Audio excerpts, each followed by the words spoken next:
नमस्कार दोस्तों, मैं शांडिल अनुज। आज हम लोग directive principle of state policy के बारे में चर्चा करेंगे। Directive principle of state policy constitution के पार्ट 4 में बताया गया है। 36 से लेकर के 51 यानी article 36 to 51 part 4, that is directive. नाम से ही स्पष्ट है, directive principles of state policy, यानी राज्य के द्वारा यदि नीतियां बनाई जा रही हैं तो उनमें ये डायरेक्टिव होंगे, not a mandatory provision. And this directive principle of state policy was borrowed from the Irish Constitution। ये आयरिश कॉन्स्टिट्यूशन से लिया गया है, आयरलैंड के कॉन्स्टिट्यूशन से लिया गया है। And the same provision a resemblance to the directive principle of state policy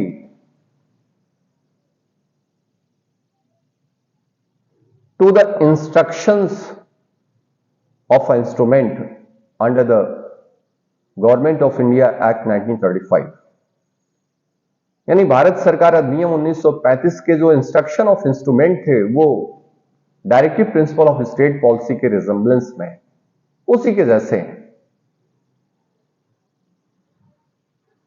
ये 36 से लेकर के 51 तक जो है ये डायरेक्शन दे रहा है स्टेट को। ये आयरिश कॉन्स्टिट्यूशन से लिया गया कॉन्सेप्ट है। पार्ट 4 में इंस्क्राइब्ड है एंड रन फ्रॉम 36 to 51। मैंने आपसे बताया कि नाम से ही स्पष्ट है, it is only a directive, not a mandatory provision. और बाबा साहब ने directive principle of state policy के बारे में क्लियर किया था कि this is the soul of the constitution. और ग्लेन विले ऑस्टिन के द्वारा, ग्लेन विल ऑस्टिन स्पष्ट करते हैं कि fundamental right and directive principle of state policy is the conscience of the constitution. ये हमारे कॉन्स्टिट्यूशन के कंसाइंस हैं।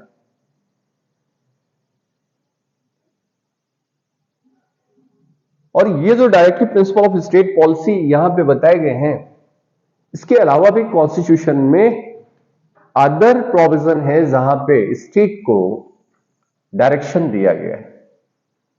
जैसे मैं आपको फंडामेंटल राइट्स पढ़ा रहा था तो वहां पे ये मैंने आपको बताया था कि जब राइट टू इक्वालिटी पढ़ रहा था तो राइट टू इक्वालिटी पढ़ाते समय मैंने आपको बताया था कि equality not only enshrined in our part 3rd of the constitution but also otherwise the part 3rd। और उसके लिए मैंने आपको बताया था कि यह सिर्फ मौलिक अधिकारों में ही नहीं है, संविधान के अन्य भागों में भी इक्वालिटी के बारे में बात किया गया है। और उसके लिए मैंने आपको आर्टिकल 38 बताया था, आर्टिकल 39 बताया था, यानी directive principle of state policy में भी इक्वालिटी की बात किया गया है।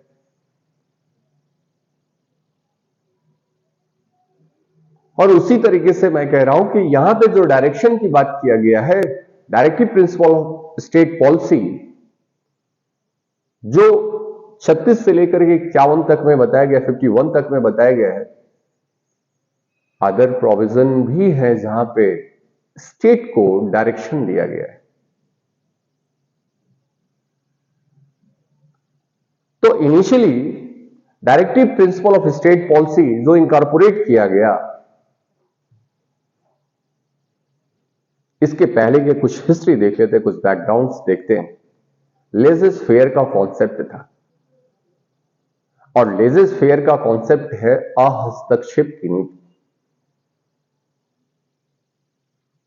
This principle and doctrine was prevailed laissez faire era, और जिसमें यह बताया गया कि political democracy can not be ensured without the economic और सोशल डेमोक्रेसी। और जब यह संविधान आपका लागू हुआ तो संविधान के लागू होने के बाद स्टेट का जो नेचर है वो बदल गया, यानी वेलफेयर स्टेट का कॉन्सेप्ट लाया गया। मैं जनरली ये बताता हूं कि इंडिया का जो नेचर है वो आप एक बार देखें। 1947 से पहले इंडिया जो है वो कॉलोनी है, यानी 15 अगस्त 1947 के पहले इंडिया वॉज अ कॉलोनी, और 15 अगस्त 1947 से लेकर के 26 जनवरी 1950 तक इनका जो स्टेटस है वो डोमिनियन का स्टेटस है, एंड दिस वाज कॉलोनी। और 26 जनवरी 1950 के बाद इंडिया जो है वो सॉवरेन हो जाता है एंड वेलफेयर स्टेट था। Welfare, the concept of welfare state was evolved after the commencement of the constitution. जो पहले कॉलोनी था, फिर उसके बाद डोमिनियन हुआ, फिर उसके बाद वेलफेयर स्टेट हुआ, और वेलफेयर स्टेट में लेजेस फेयर के कॉन्सेप्ट को डिनाई किया गया।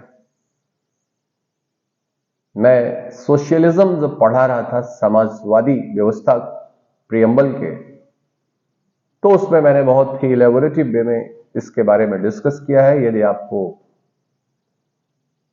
समाजवाद को समझना है और कैपिटलिज्म और सोशलिज्म और मार्क्सिज्म के बीच में अंतर देखना है तो आप वो वीडियो जरूर देखें। मैं आपसे ये कह रहा हूं कि वेलफेयर स्टेट के बारे में बात कर रहे हैं। Well, being in an era of the welfare state which seeks to promote the prosperity and well-being of the people, यानी वेलफेयर स्टेट जो है ये कॉन्सेप्ट लेकर के ही पैदा हुआ है कि लोगों यानी पब्लिक एट लार्ज का वेलबींग हो, उनकी प्रॉस्पेरिटी प्रमोट करे। And directive principle of state policy are designated to usher in the social and economic democracy. और directive principle of state policy जो है ये सोशल और इकोनॉमिक डेमोक्रेसी को लाने के लिए रखा गया है, वेलफेयर स्टेट के कॉन्सेप्ट्स को प्रमोट करने के लिए किया गया है। और वेलफेयर स्टेट का मतलब कि स्टेट जब पब्लिक एट लार्ज को, पब्लिक के वेलबींग्स को, उनके गुड के लिए यदि कोई कार्य करे। और मैंने आपको बताया था कि हमारे यहां का जो सोशलिज्म है वो थ्योरेटिकल सोशलिज्म को अडॉप्ट नहीं करता, and it is just a pragmatic socialism in our constitution. हमारे यहां इसे थ्योरेटिकली एक्सेप्ट नहीं किया गया। इसका मतलब यह है कि स्टेट जो है वो पॉवर्टी के अगेंस्ट काम करेगा, इलिटरेसी के अगेंस्ट काम करेगा, जो हैंडीकैप हैं उनके वेलबींग्स, उनके अपलिफ्टमेंट के लिए काम करेगा, इलिटरेसी को समाप्त करेगा, इग्नोरेंस को समाप्त करने का प्रयास करेगा। यानी थ्योरेटिकल एस्पेक्ट कम है, प्रैक्टिकल ज्यादा है। और इन सारे कार्यों के लिए वेलफेयर स्टेट के कॉन्सेप्ट्स को प्रमोट करने के लिए स्टेट को फंक्शंस बढ़ाने होंगे। यानी जो स्टेट पहले पुलिस स्टेट हुआ करता था, वो स्टेट अब वेलफेयर स्टेट के रूप में कन्वर्ट हो रहा है, हो गया है। यानी the primary duty of the state was to maintain the law and order, to protect the life and limb and property of the people, and for the administration of justice. These were the few jobs of a state. ये कुछ सीमित कार्य थे राज्य के, जब उन्हें police राज्य की श्रेणी में रखा गया था। और आज की डेट में जो राज्य हैं, स्टेट हैं, उनके फंक्शंस बढ़े हैं because of the welfare state, और फंक्शंस बढ़े हैं। तो इस सोशलिज्म को जो अचीव किया जाएगा by the state through the democratic process, through the policies, ऐसे नीतियों को ऐसे लोकतांत्रिक तरीकों के द्वारा ही प्राप्त किया जाएगा। हमारे यहां का सोशलिज्म जो है वो मार्क्सिज्म नहीं है। मार्क्स जो इगैलिटेरियन सोसाइटी और इक्वालिटी की बात करता है by the way of violence, but not in India. India में जो इक्वालिटी और इगैलिटेरियन सोसाइटी को अडॉप्ट किया जाएगा वो through the policy, through the law, through the democratic mechanism. और इसके लिए राज्य जो है वो अपनी नीतियों को बना करके, कानून को बना करके इसे इंश्योर करेगा। और जब राज्य ऐसी नीतियों और कानून को बनाएगा तो उन नीतियों में इन प्रिंसिपल्स को इनकॉर्पोरेट करेंगे, उन डॉक्ट्रिन्स को इनकॉर्पोरेट करेंगे जो कि directive principle of state policy में बताए गए हैं,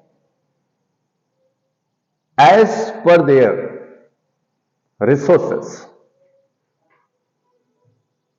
And that's why it is a directive, not a mandatory. Because after the commencement of the constitution, India was not so sound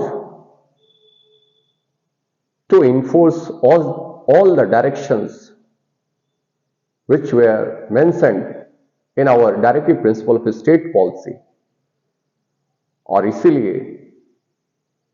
जब हम पढ़ते हैं directive principle of state policy के बारे में, तो वहां पे ये मेंशन किया गया है अंडर द आर्टिकल 37, बहुत स्पेसिफिकली और कैटेगोरिकली मेंशन किया गया है कि this directive principle of state policy, these principles of the directive principle of state policy is not enforceable by any court. किसी न्यायालय के द्वारा इन्हें प्रवर्तित नहीं कराया जा सकता है। is not justiciable, is not enforceable in any court, but nevertheless they are fundamental. ये मौलिक है। While state making the law, they will apply these principles in making the law. ये इन्फोर्सिएबल तो नहीं है, ये बात प्रवर्तनीय नहीं कराई जा सकती हैं, लेकिन जब भी स्टेट लॉ बनाएगा, ऐसी पॉलिसी को बनाएगा, तो ऐसे लॉज और पॉलिसीज में इन डायरेक्शंस को इनकॉर्पोरेट करेगा और उनके गवर्नेंस में ये फंडामेंटल होंगे।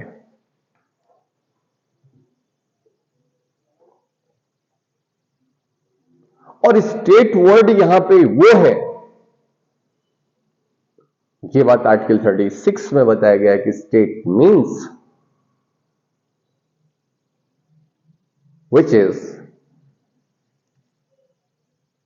mentioned under the article 12 of the part 3rd। यानी यहां पे ये बात सीधे बता दी गई है कि 36 ये कहता है कि राज्य वो है जो 12 में बताया गया है, आर्टिकल 12 में बताया गया है, स्टेट को डिफाइन करता है। और राज्य का वही अर्थ होगा और वही मायने होंगे, वही मतलब होगा जो आर्टिकल 12 में बताया गया स्टेट का मतलब। और आर्टिकल 12 में स्टेट का मतलब मैंने आपसे बताया था कि इसका अर्थ वही है, क्या है? That is the central government and parliament, state government and state legislature, local authority और अदर अथॉरिटी। यानी ये जो राज्य की परिभाषा बताई गई है आर्टिकल 12 में, वही परिभाषा 36 में भी बताया गया है। और 37 इस बात को कहता है कि जो भी प्रिंसिपल्स हैं वो जस्टिसेबल नहीं, उन्हें इन्फोर्स नहीं किया जा सकता, उनमें इन्फोर्सिबिलिटी नहीं, इन्फोर्स नहीं किया जा सकता है इन एनी कोर्ट, किसी भी न्यायालय में उन्हें लागू नहीं कराया जा सकता है, प्रवर्तित नहीं कराया जा सकता है। नेवरदलेस दे आर फंडामेंटल, और ये जो है वो फंडामेंटल है, मौलिक है in the governance by the state in making the law. और यदि वो ऐसा कोई लॉ बनाता है तो उनमें ये जो प्रोविजन है और ये जो प्रिंसिपल्स हैं, ये जो डॉक्ट्रिन्स हैं, ये जो डायरेक्शंस हैं, ये उनके लिए मूलभूत होंगे नीतियों को निर्धारित करने के लिए। तो क्वेश्चन कंस्टिट्यूएंट असेंबली में ये पूछा गया कि ये जो प्रोविजन है वो इन्फोर्सेबल नहीं है, तो फिर ये यूजलेस हो जाएंगे, वर्थलेस है। There is no reason to incorporate in our constitution because no government is going to implement these doctrines and directions on a principles। तो बाबा साहब ने बहुत ही बेहतर आंसर दिया और उन्होंने ये कहा, the sanction behind the implementation and enforceability of the directive principle of state policy is the societal pressure। ये समाज का दबाव होगा और टू मेंटेन द हिज और her position in a political sphere of a government. तो किसी भी सरकार को अपने पॉलिटिकल स्फीयर्स में अपनी सत्ता को बनाए रखना है, तो ऐसी स्थिति में उनको इन पॉलिसीज और इन प्रिंसिपल्स को इनकॉर्पोरेट करना होगा, इन नीतियों को लागू करना होगा। क्योंकि जब कोई सरकार 5 वर्षों में जनता के बीच में जाएगी तो क्वेश्चन उनसे किया जाएगा कि किन किन नीतियों का पालन किया गया है, किन किन बातों का प्रवर्तन कराया गया है, किन्हें लागू किया गया है अपने लॉज में। And it just create the accountability of the government towards the public और पब्लिक एट लार्ज। और उनका यही दबाव जो है इन नीतियों को लागू करने के लिए पर्याप्त होगा, सफिशिएंट होगा। क्योंकि किसी भी सरकार को यदि सत्ता में बने रहना है तो उन्हें इन नीतियों को लागू करना होगा। और फिर 38 जो है ये इंश्योर करता है, 38 इस बात को इंश्योर करता है कि स्टेट जो है directive principle of state policy किस social, economic and political justice को इंश्योर करे। यानी स्टेट इस बात को इंश्योर करेगा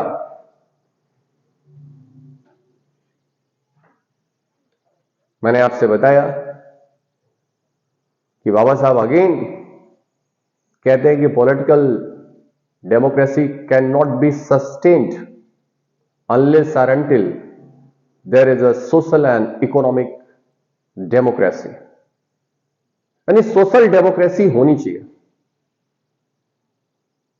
पॉलिटिकल डेमोक्रेसी तभी मेंटेन हो सकती है, सस्टेन हो सकती है किसी भी समाज में, जब उनके सामाजिक और आर्थिक लोकतंत्र सुनिश्चित हो। आपके यहां preamble, fundamental rights and directive principle of state policy, ये ट्रिनिटी ऑफ द कॉन्स्टिट्यूशन है। ये हमारे संविधान के त्रिदेव हैं, preamble, fundamental right and directive principle of state policy. The objective of the social and economic justice can be fulfilled by this directive principle of state policy। मैंने आपसे बताया कि आपके यहां जो directive principle of state policy है, DPSP,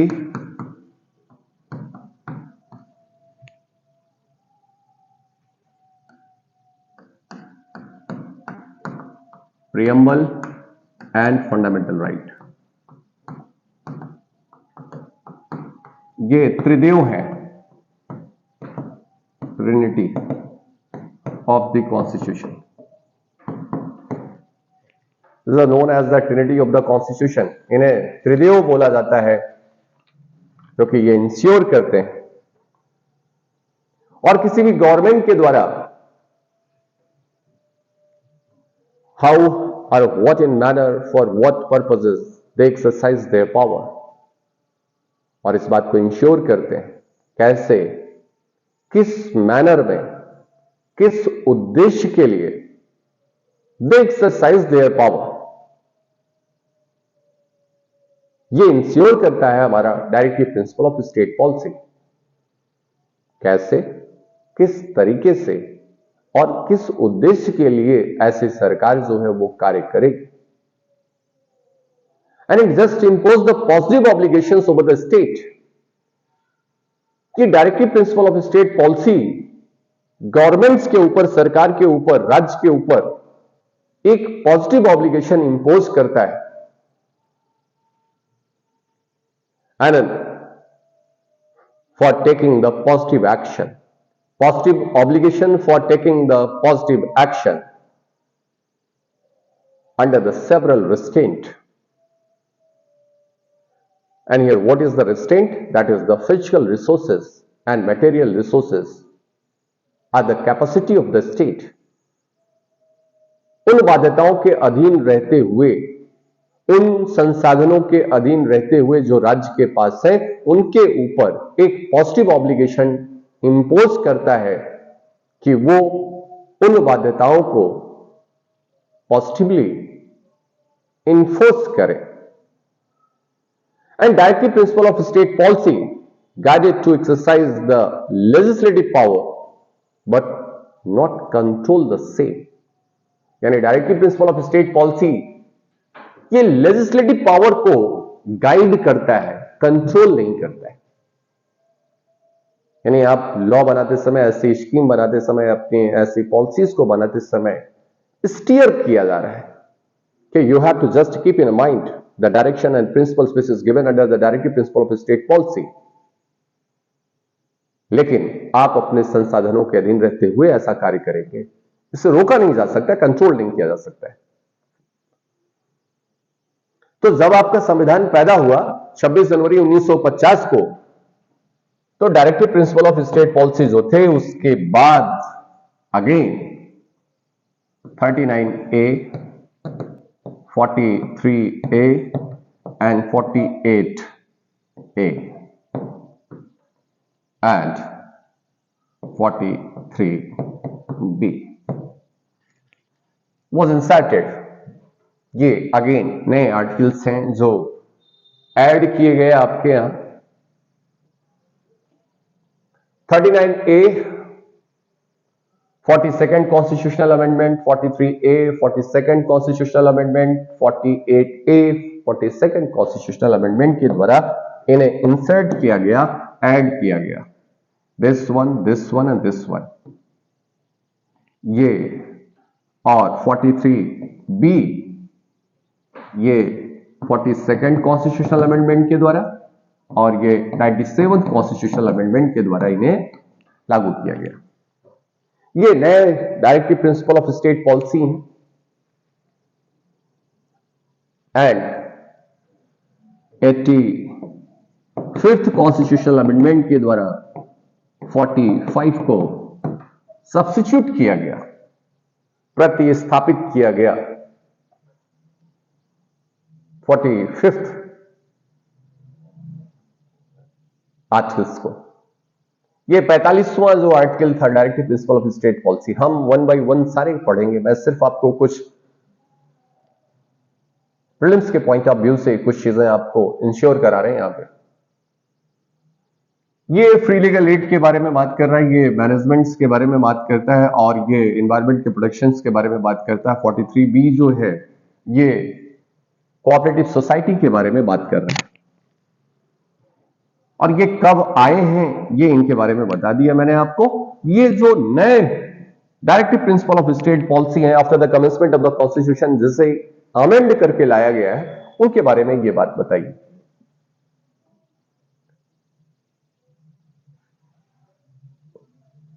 A free legal add के बारे में बात कर रहा है. 43A, 43B, 48A and 45 was substituted. This one was substituted. 45 ये 86th कॉन्स्टिट्यूशनल 86वें संविधान संशोधन के द्वारा इसे लाया गया था.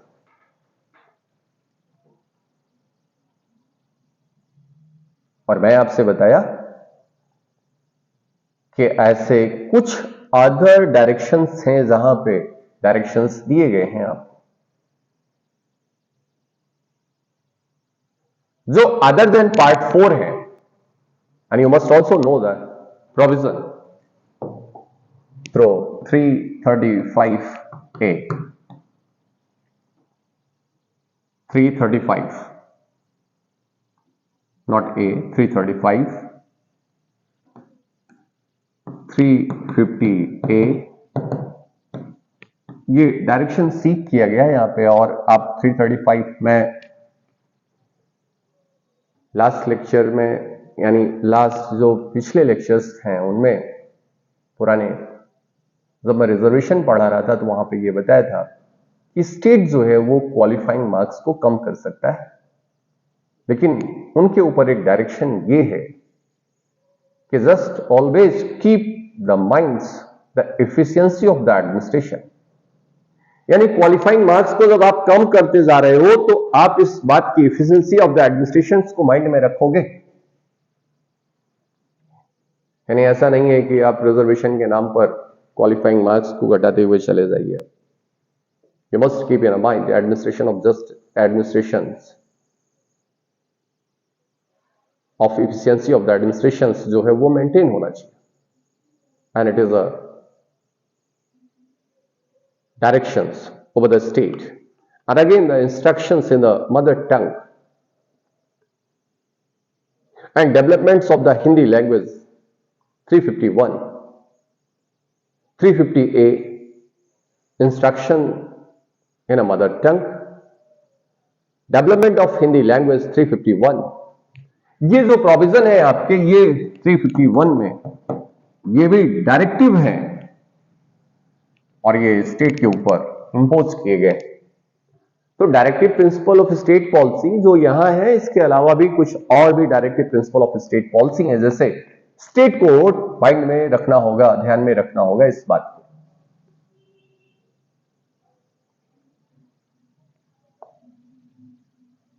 मैंने आपको बताया कि fundamental right and directive principle of state policy ये सोशल रेवोल्यूशंस को क्रिएट करेंगे, सामाजिक क्रांति ले आएंगे।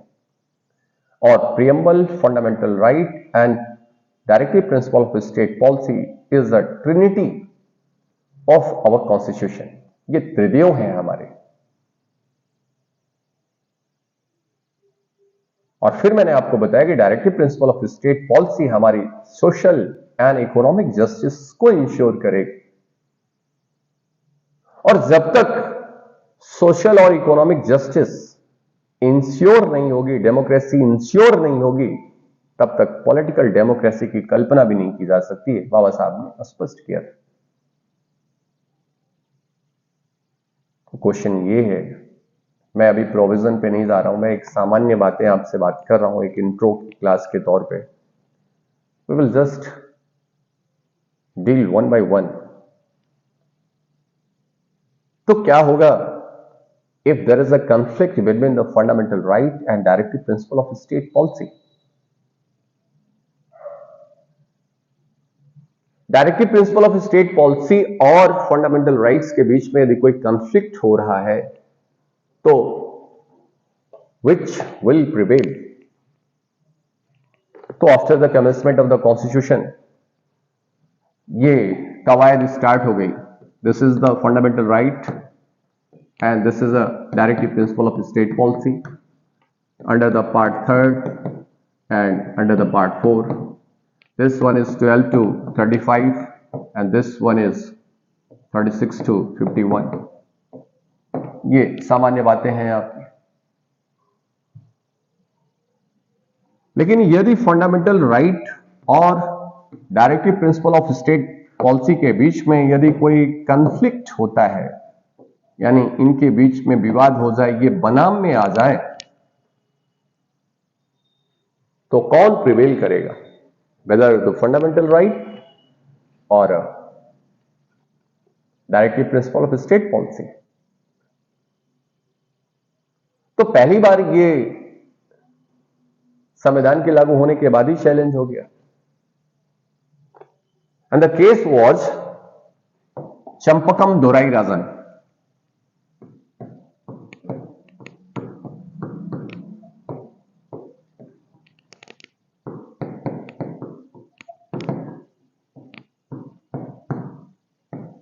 यानी state of Madras versus Champakam Dorai राजन।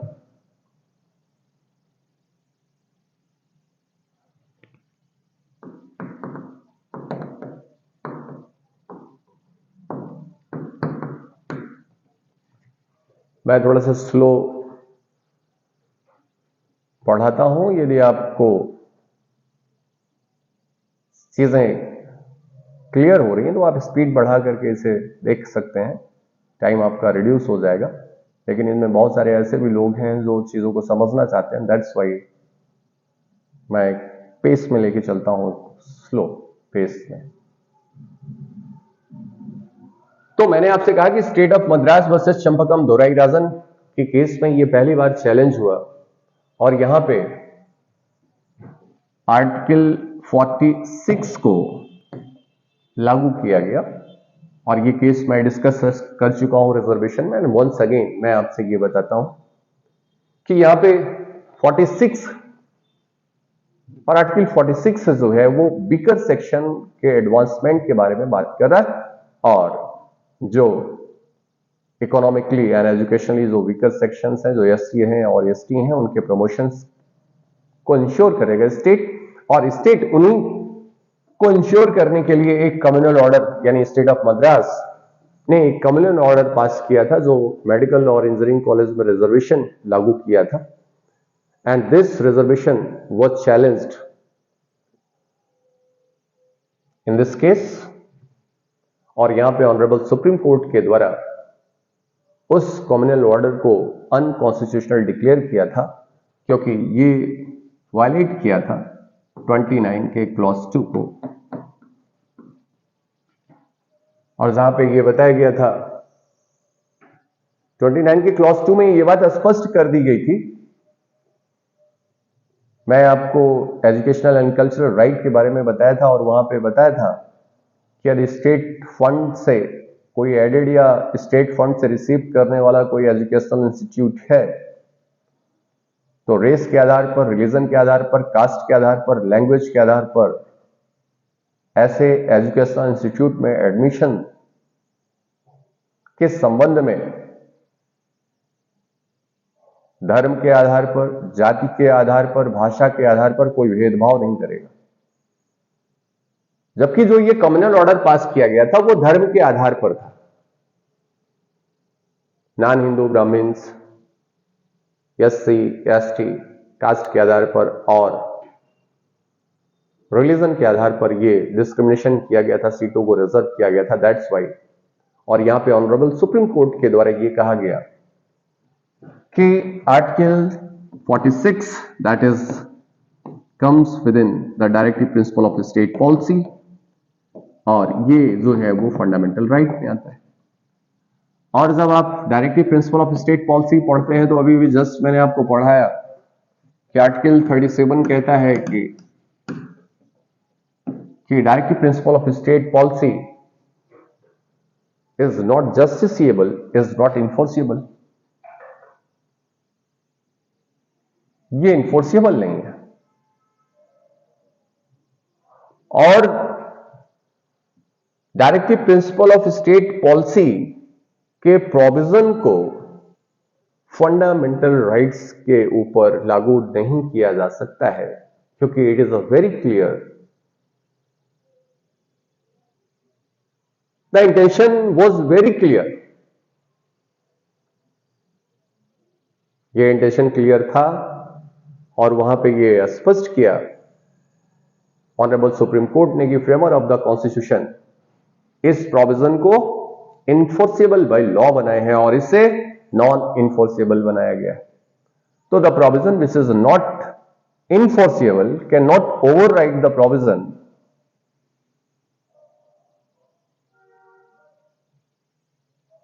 तो directive principle of state policy can not override the fundamental right. यह चंपकम दोराई राजन में ऑनरेबल सुप्रीम कोर्ट ने स्पष्ट कर दिया। यदि कॉन्फ्लिक्ट होता है फंडामेंटल राइट और directive principle of state policy के बीच में तो fundamental rights will prevail. Was very clearly mention, observe किया गया।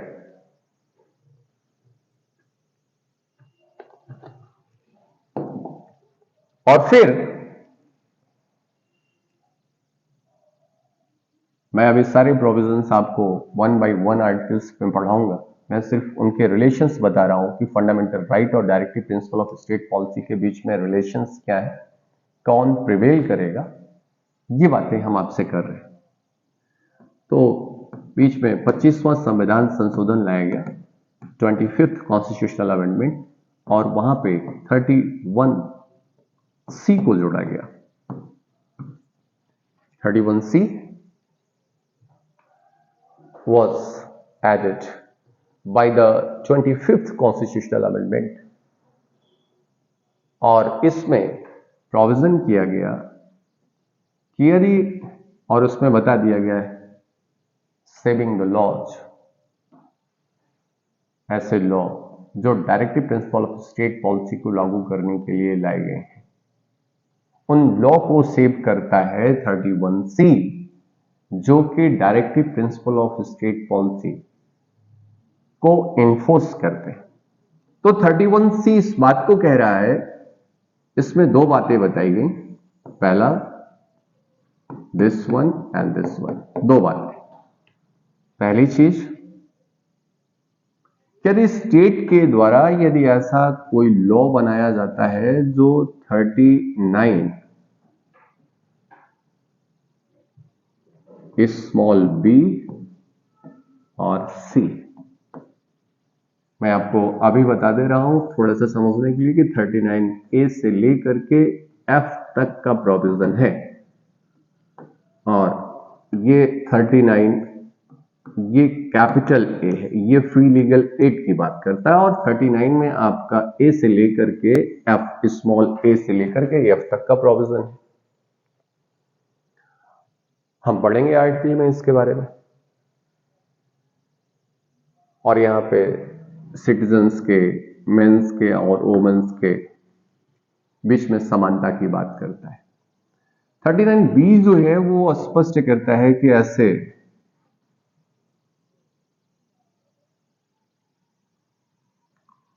सोशलिज्म के कॉन्सेप्ट्स को इंपावर करता है। बी एंड सी यानी वेल्थ का कंसंट्रेशन नहीं होना चाहिए,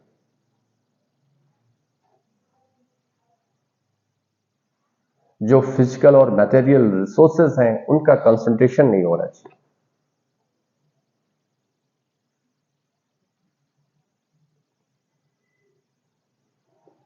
तो 31C इस बात को इंश्योर करता है कि यदि 39B एंड C को इन्फोर्स करने के लिए यदि कोई लॉ बनाया गया है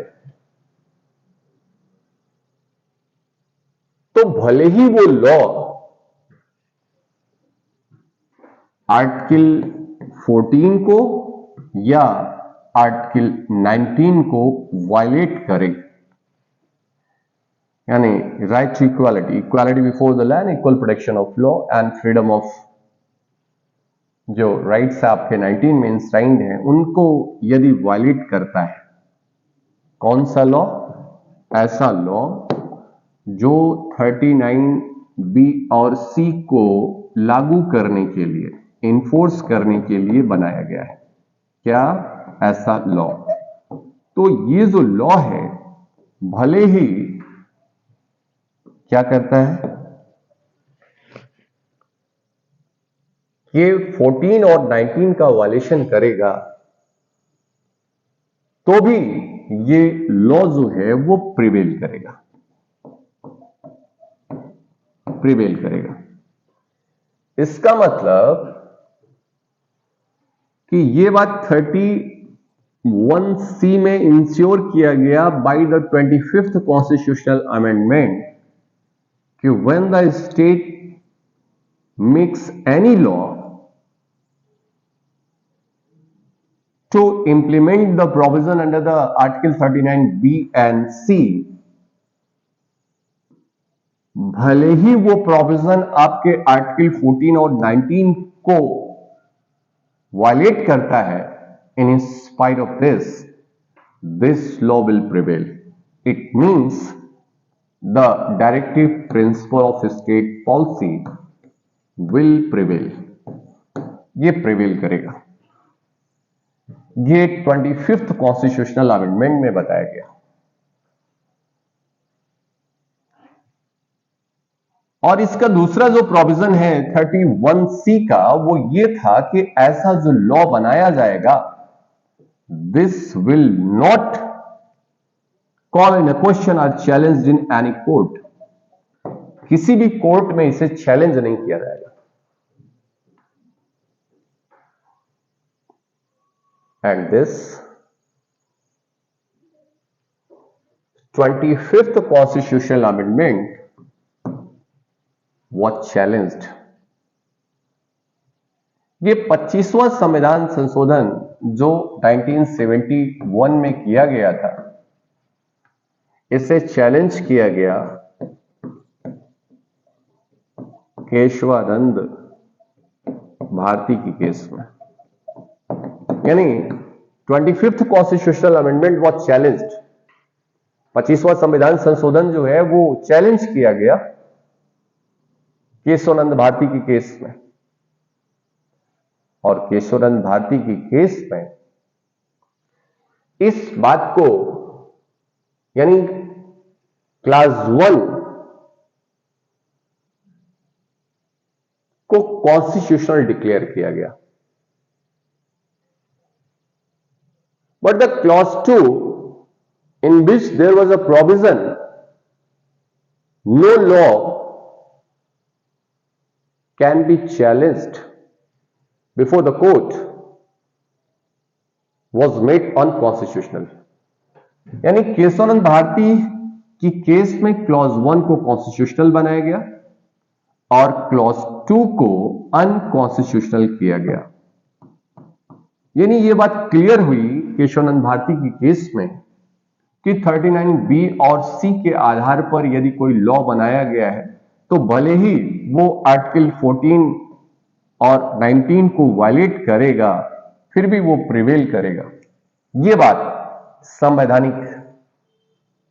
लेकिन ये बात कि ऐसा कोई कानून जो है वो किसी न्यायालय में चैलेंज नहीं किया जा सकता है जो इस आधार पर बनाया गया है, क्योंकि ये पावर जो है वो जुडिशियल रिव्यू के पावर को एब्रोगेट करता है, ये छीनता है, उसे डिप्राइव करता है।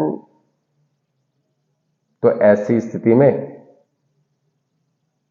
इसे अनकॉन्स्टिट्यूशनल डिक्लेयर किया गया। और केशवानंद भारती का केस 1973। और जब 1973 में पहले पार्ट को कॉन्स्टिट्यूशनल डिक्लेयर कर दिया गया तो अति उत्साह में आकर के 42वां संविधान संशोधन लाया गया और 42nd कॉन्स्टिट्यूशनल अमेंडमेंट के द्वारा अगेन यह बात बताई गई, 42nd कॉन्स्टिट्यूशनल अमेंडमेंट के द्वारा not only the law which is based on the 39B and C, but whole the directive principle of state policy, यानी directive principle of state policy के कानून या उसके प्रोविजन को लागू करने के लिए यदि राज्य के द्वारा कोई भी कानून लाया जाता है तो भले ही वो फंडामेंटल राइट को वायलेट करे, वो प्रिवेल करेगा। यानी सिंपली दो चीजें मैंने आपसे बताई। 25 में तो सिर्फ दो directive principle of state policy के बारे में बात किया, बी एंड सी, जबकि 42वें संविधान संशोधन के द्वारा यह कहा गया कि सारे के सारे directive principle of state policy को लागू करने के लिए यदि कोई लॉ लाया जाता है तो भले ही वो फंडामेंटल राइट का वायलेशन करे,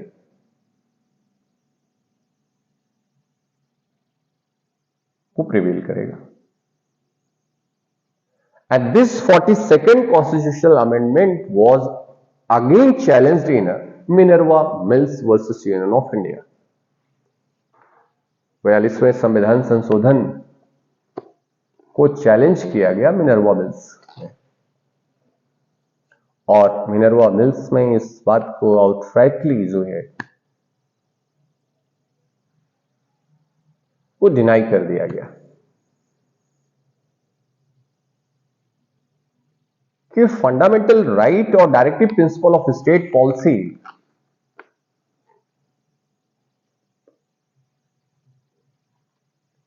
एक दूसरे के पूरक हैं, अ कॉम्प्लीमेंट्री टू ईच अदर, वो एक दूसरे के विरोध में नहीं है।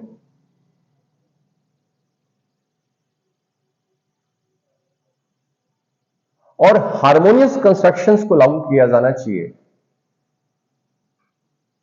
यानी while interpreting the directive principle of state policy and the fundamental rights, when there is a conflict between the FR and DPSP, then the court should follow the harmonious construction।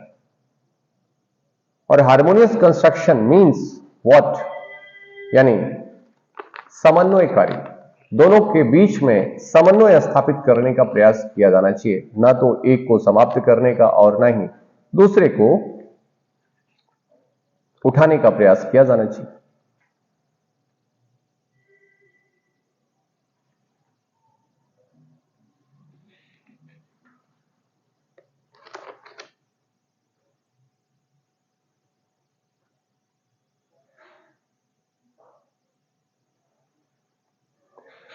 The Indian Constitution is founded on the bedrock of the Constitution। मैं observation पढ़ रहा हूं। The Indian Constitution is founded on the bedrock of the Constitution is founded on the bedrock of the balance between the fundamental right and directive principle of state policy। They together constitute the core commitment of the social revolution। यानी these two provisions, the fundamental right as well as the directive principle of the state policy is the bedrock of the our constitution. और इनका जो core commitment है to create the social revolution, सामाजिक क्रांति को ले आना है, and they are like two wheels of the chariot, और ये चैरियट्स के टू व्हील्स हैं, यानी fundamental rights and directive principle of state policy, one no less than the other, एक जो है वो दूसरे से कम नहीं है. To give the absolute primacy to one over the other is disturb the harmony between the two, और यदि एक के ऊपर दूसरे को प्रभुता दिया जाता है, उसे प्राइमेसी दी जा रही है, तो ये हार्मनी को डिस्टर्ब करेगा. And the harmony and balance between the two is essential feature of the basic structure. और ये जो हार्मनी है is the basic structure of the our constitution, and the goal set out by the directive principle have to be achieved without the abrogation of the means provided by the fundamental rights. और इन objects को जो goals set किए गए हैं fundamental rights के, उन्हें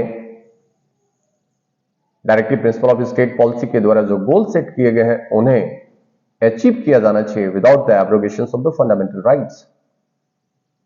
and therefore the present position is that the fundamental right enjoy the supremacy over the directive principle of state policy. यानी जो बातें 42वें संविधान संशोधन के द्वारा लाया गया था, इस बात को मिनर्वा मिल्स में स्पेसिफिकली जो है इंटरप्रेट किया गया और ये स्पष्ट किया गया, ऑब्जर्व किया गया ऑनरेबल सुप्रीम कोर्ट के द्वारा कि these two provision, the fundamental right as well as the directive principle of state policy is a two wheel of the chariot. ये किसी रथ के दो पहिए हैं. Two facets of the coin, एक सिक्के के दो पहलू हैं, और ये एक दूसरे के बिना नहीं रह सकते.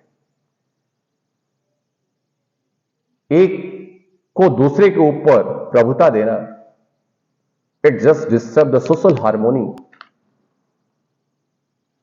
ये हमारी सोशल हार्मनी को डिस्टर्ब करेगा.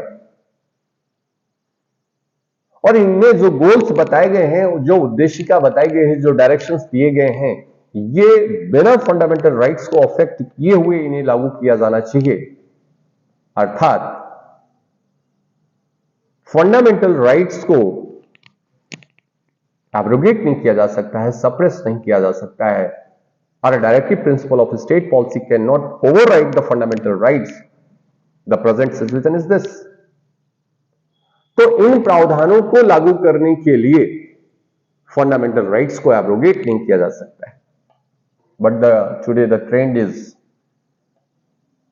आज के डेट में जो ट्रेंड है हमारी ऑनरेबल सुप्रीम कोर्ट है, वो इंटरप्रिटेशन इस तरीके से कर रही है कि हमारा जो directive principle of state policy है just incline toward the fundamental rights, यानी बाई वे ऑफ इंटरप्रिटेशन. तो मैक्सिमम जो हमारे डायरेक्टिव प्रिंसिपल्स हैं वो इंक्लाइंड हो रहे हैं towards the fundamental rights. Right to livelihood is a fundamental right. Free legal aid is also the fundamental right, which is a directive principle of state policy.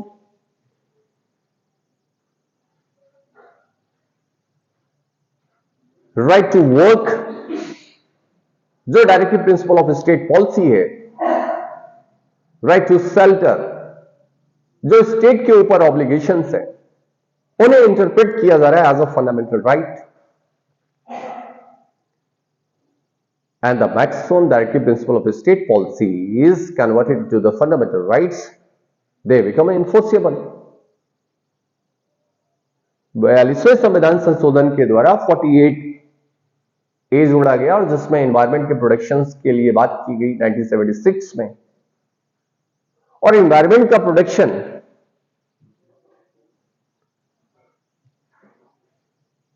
Is directive principle of state policy. but by the interpretations of the Honorable Supreme Court, to get the fresh air and free water, clean water is the fundamental right under the Article 21 because it is associated with the life. तो मैं आपसे ये कह रहा हूं कि जो स्थिति है वर्तमान की, सामान्यतया दोनों ही प्रोविजन को इन्फोर्स किया जाएगा, दोनों एक दूसरे के विरोध में नहीं है, दोनों का जो उद्देश्य है, जो ऑब्जेक्टिव है, वो एक है, जो अचीव करना है, that is a social revolution. तो कोर्ट को यहां पे जो इंटरप्रेट करना है वो इसको भी प्रिवेल करना है, इसको भी प्रिवेल कराना है। ऐसा नहीं कि जो directive principle of state policy है इन्हें प्रिवेल करा दिया जाए और फंडामेंटल राइट्स को एब्रोगेट कर दिया जाए। No, not at all. तो इन्हें भी इंटरप्रेट करिए, इन्हें भी अर्थ देने का प्रयास करिए, that is a harmonious construction. समन्वयकारी ले आना है, उनमें समन्वय ले आना है, दोनों को प्रभावी बनाना है। But in spite of that, यदि यह पॉसिबल नहीं है तो fundamental right will prevail, fundamental right जो है उन्हें प्रिवेल कराया जाएगा।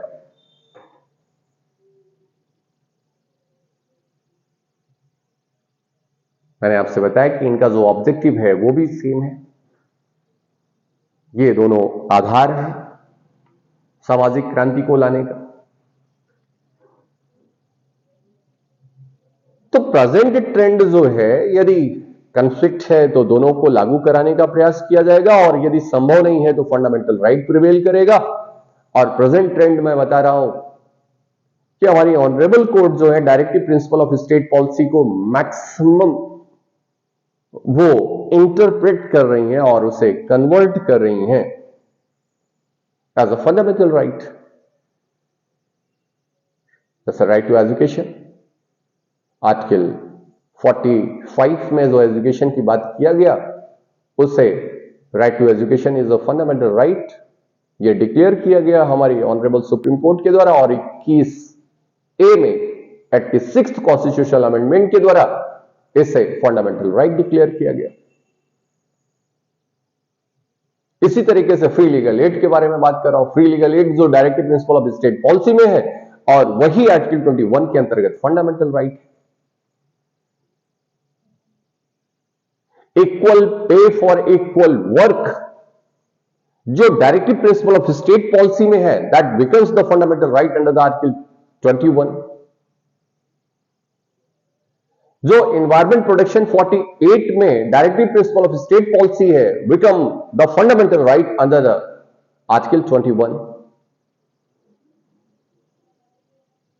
तो it is a present scenario, it is a present time when the directive principle of state policy is inclined toward the fundamental rights. तो इन शॉर्ट मैंने आपको एक बेसिक इंट्रो बताया directive principle of state policy के बारे में, और फिर कल मैं इनके कैटेगराइजेशन के बारे में पढ़ेंगे and the numbers of directive principle of state policy में जो भी आर्टिकल्स हैं 1 by 1 उनके बारे में देखा जाएगा। वीडियो आपको अच्छी लगी हो तो शेयर करिएगा, सब्सक्राइब करिएगा, और यदि आपको कोई डाउट हो तो जरूर कमेंट बॉक्स में बताइएगा। Thank you.